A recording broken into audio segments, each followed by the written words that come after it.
Clase de traducción, segunda parte.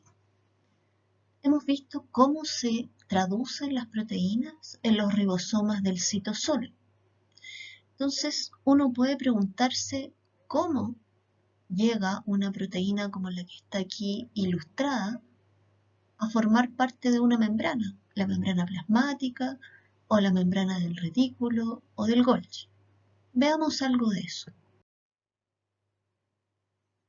En esta imagen se muestra al centro, aquí, una célula secretora con su núcleo basal y muchos granos de secreción o gránulos de secreción hacia la región apical.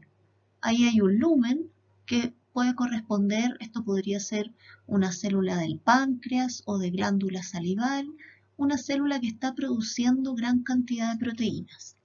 Miremos su citosol. En el citosol encontramos ribosomas, algunos más lineales, otros más circularizados. Estos son RNAs mensajeros que están siendo traducidos, polisomas o polirribosomas. Cuando la síntesis de la proteína se completa, hay proteínas que se quedan en el citosol, como por ejemplo las proteínas del citoesqueleto. Otras, que tienen señal de localización nuclear, son reconocidas por importina y se dirigen al núcleo de la célula. Otras más van a tener señales que las llevan a la mitocondria. La mitocondria sintetiza algunas de sus propias proteínas en su interior, pero muchas otras llegan desde el citosol. Se sintetiza la proteína, estas proteínas tienen otras señales de localización, señal de localización a mitocondria, son otras secuencias nucleotídicas. Y hay aún otras más que se dirigen al retículo endoplásmico rugoso. En este caso, la proteína no completa su síntesis en el citosol, sino que apenas comienza a ser sintetizada, se dirige a las membranas del retículo endoplásmico rugoso, de nuevo gracias a que presenta una señal.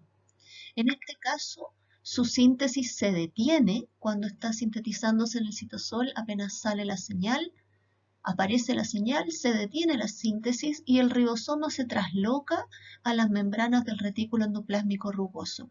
La próxima clase van a tener una clase de vía exocítica donde van a ver este proceso en detalle.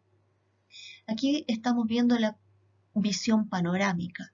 Desde el retículo rugoso, las proteínas que siguen esta vía van a ir por la vía exocítica, al Golgi, gránulos de secreción, fusión con la membrana plasmática y ahí pueden ser exocitadas hacia el exterior de la célula o quedarse en las membranas, en la membrana plasmática. En el caso de las células vegetales, las proteínas también pueden dirigirse hacia los cloroplastos.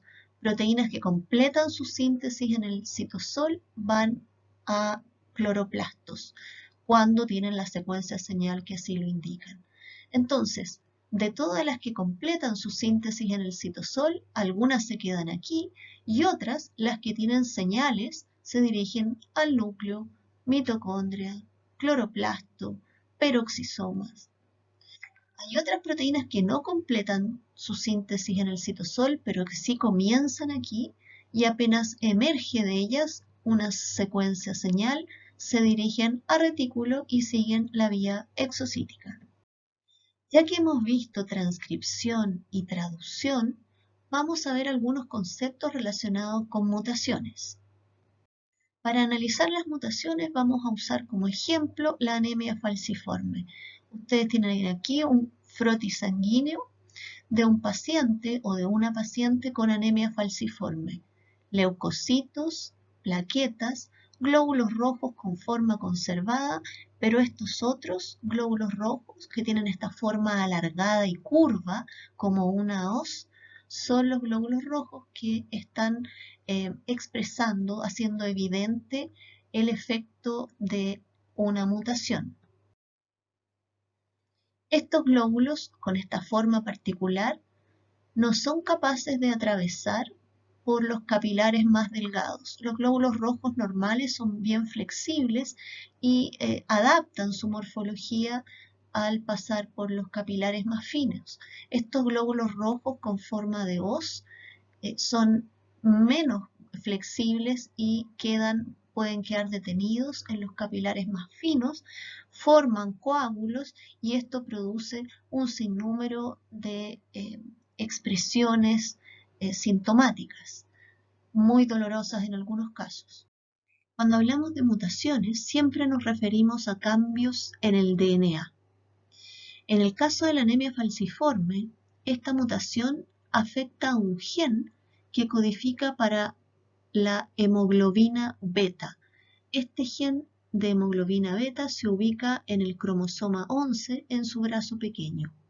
La secuencia del gen normal, aquí hay una parte de la secuencia, y fíjense que en esta región tiene las bases nucleotídicas C, T, C. En el caso de la mutación, se observa C, A, C. Cambia un nucleótido. El efecto de esto en la proteína es que cambia el aminoácido glutámico por el aminoácido valina. Entonces, un cambio en un nucleótido cambia un aminoácido en la proteína. El resultado de esto es el que vamos a graficar en esta figura. A la izquierda tienen ustedes la secuencia normal de la proteína, la subunidad beta de la hemoglobina.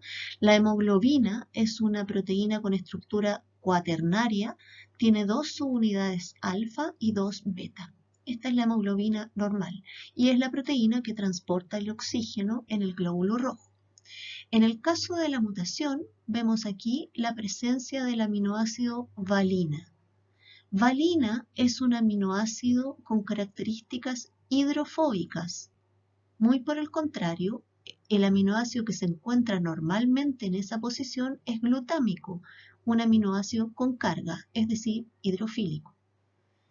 Al estar valina en esta posición, esa región de la subunidad beta tiende a asociarse con otras regiones hidrofóbicas, dado que se encuentra en el citoplasma del glóbulo rojo en un medio hidrofílico. Lo que ocurre entonces es que distintas hemoglobinas, distintas unidades, distintos tetrámeros de hemoglobina tienden a asociarse unos con otros y se forma una proteína filamentosa que es la que explica esta forma alterada del glóbulo rojo. El glóbulo rojo de la anemia falciforme tiene una vida media mucho más corta. Glóbulo rojo normal, ustedes se acuerdan que son alrededor de 120 días. En el glóbulo rojo de la anemia falciforme vive 10 a 20 días. Este glóbulo rojo es mucho más frágil, se destruye mucho más fácil en el individuo. Entonces, en el caso de la anemia falciforme se observa una mutación puntual, es decir, cambia un nucleótido. Este cambio en el nucleótido produce un cambio en un aminoácido, es decir, cambia el sentido del código. Este es otro ejemplo, el que está aquí graficado, el DNA arriba, aminoácidos abajo, la proteína abajo, y en este caso cambia adenina por citosina y se cambia el aminoácido histidina por prolina. Es el mismo ejemplo anterior, una mutación puntual que cambia el sentido, es decir, cambia el aminoácido. Observemos este segundo caso. En este segundo caso, cambia a nivel de DNA TTC por TTT. Cambia un nucleótido nuevamente a nivel del RNA mensajero. Esto se transcribe como AAG y en este otro caso, el de la mutación, como AAA. Pero ambos codones codifican para lisina. Entonces, hubo una mutación puntual, pero esta mutación es silenciosa. No hay un cambio en la secuencia de la proteína. Veamos un tercer caso. Aquí hay una mutación puntual también, cambia CAG por TAG. TAG es un codón de término. Entonces cambia un aminoácido por un codón de término y la proteína queda trunca, queda más corta. Entonces una mutación puntual produce un codón de término anticipado, con la consecuencia de una proteína más corta. Si se fijan ustedes, en ninguno de estos casos ha cambiado el código genético, el código se mantiene igual. Lo que cambia es el genoma. Hay una mutación puntual en el genoma, en el DNA.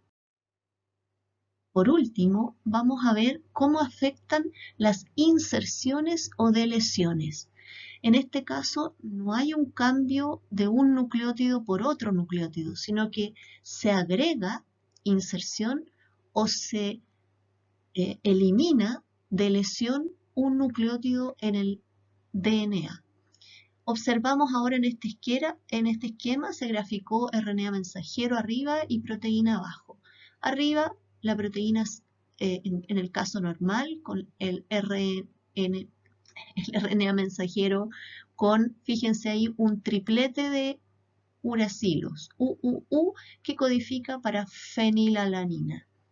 En el caso inferior, esta mutación es una delesión, se elimina una uridina y fíjense que ahora el codón se forma UU y el tercer nucleótido es el que en el caso normal era el primer nucleótido del codón siguiente. Entonces cambia la forma en que se organizan los codones. Estas mutaciones suelen ser muy graves, afectan mucho a la proteína. Observemos, cambia un aminoácido, cambia el aminoácido siguiente y cambia todo de ahí hacia abajo. En este ejemplo que se pone aquí, además de cambiar los aminoácidos a consecuencia de la delesión, desde el punto de la delesión hacia abajo, además se produce un codón de término anticipado. Pero el futuro está en sus manos. Les pongo aquí una publicación del año 2019 en que mediante una técnica de edición del DNA proponen tratamiento para la anemia falciforme, obteniendo los precursores de las células sanguíneas, las células madres de los glóbulos rojos de pacientes con la enfermedad. Se produce en el laboratorio, se utiliza una herramienta molecular para modificar el genoma del paciente de tal manera que se corrige la alteración en el gen, la mutación en el gen, y esta célula precursora se devuelve al paciente para que genere glóbulos rojos normales. El futuro está en sus manos.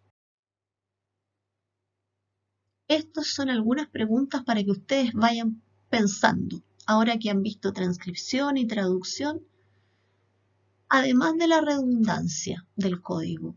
¿Qué otra cosa podría explicar el que una mutación no cambie la secuencia de una proteína? Segunda pregunta, ¿qué efectos puede tener una mutación a nivel del promotor de un gen?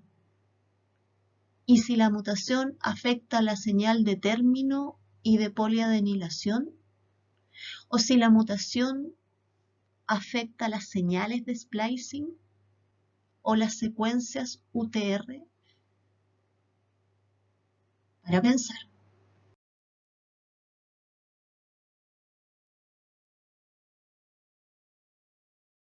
Y entonces se quedan con tarea para la casa.